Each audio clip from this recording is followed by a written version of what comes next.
شوف، انا في المغرب خدمت بزاف ديال الخدام، بزاف ديال الخدام اللي خدمتهم في المغرب، لكن ما خديتش حقي. واخا خدمت هاد الخدام كاملين، ولكن الحق ديالي ما خديتوش. علاش ما خديتش الحق ديالي؟ يعني خدمت بزاف ديال الخدامين استغلال، خصوصا مع المغاربه. المغاربه ديالنا حنايا استغلاليين، ما كيحنوش في المنوش الحنانه، خصوصا ملي كتقول لهم تيشوف شي واحد مسكين ويتيم ما عنده حد اللي يدافع عليه ولا اللي يدوي عليه. يعني كيستغلوه في هذه اللحظه هذه، كيشوفوا واخا كتسمع لك ديال مسكين ولدي حنين هادي، غنعطيوك غنديروا ليك غنعاونوك، داكشي كامل ما منه حتى شي حاجه. يعني انا خدمت مع صحراوه، خدمت مع الشلوح، خدمت مع العرب، حتى شي واحد فيهم ما لقيتش فيه الخير. وحتى اللي دار معايا الخير ولا اللي غيدير معاك الخير اراه، فهمتي؟ اذا غتشوف هذا دارو غيتسنى منك واحد الحاجه، ماشي غيدير معاك الخير في سبيل الله. قلال هذوك الناس، قلال فين غتلاقى معاهم وقليل فين غتشوفهم، فهمتيني؟ يعني ضروري وحنا هذا الشيء عارفينه، وكتقول ماشي مشكل، فهمتي؟ بعض المرات كتسمح في حقك باش غير تضمن صحتك، ولا باش تبعد من المشاكل وشحال من حاجه، فهمتي؟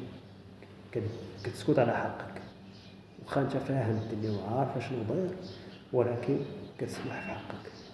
اش غدير؟ يعني فيهم بعض الناس اللي الله يسمح لهم، الله يسمح لهم، اللي فيهم العرب وفيهم الشباب.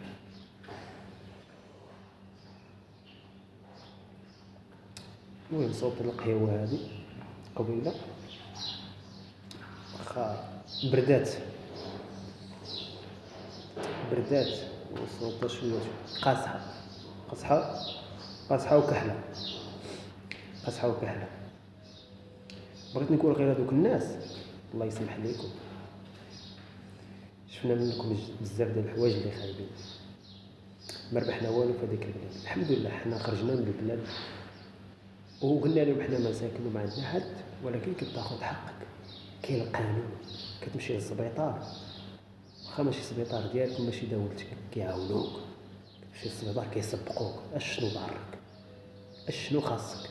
حنا في المغرب كتمشي للسبيطار ساير 15 يوم، ساير شهر، كتوحل مع السيكيوريتي قدام الباب، الطبيب كيصيفطك تيقول لك سير ما عندي ما ندير ليك، ولا سير كتكون مجروح تيقول لك سير ما كاينش الخيط، كيعطيك ورقه ما كيعطيش لك، ما كيعطيكش الدواء في السبيطار، كيصيفط لك لشي قد ويخربق لك هذيك الورقه. مشي للشرطه تبغي تاخذ حسن السيره، كتاخذ شي حاجه تعامل، ماشي تعامل ديال المواطن. اصلا نتوما خدامين عندنا، خاصكم توقفوا معنا وتخدموا معنا وتخدموا خدمه الشعب. يعني الحقوق ما كاينينش في البلاد، ما كاينينش في البلاد. انا عشت اكثر من 10 سنين مع صحراوه، اختطاف، يلا اختطفت وعشت معاهم، ما خليت ما درتش، سرحت الغنم، سرحت الجمال. الناس عائلتي اللي قرابين ليا ما بقيتش فيهم الخير.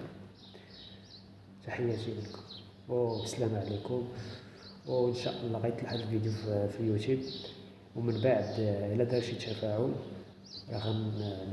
نعرفكم على راسي وتعرفوني شكون انا، وعندي بزاف ما يتعاود. يلا بيس لكم، تحياتي.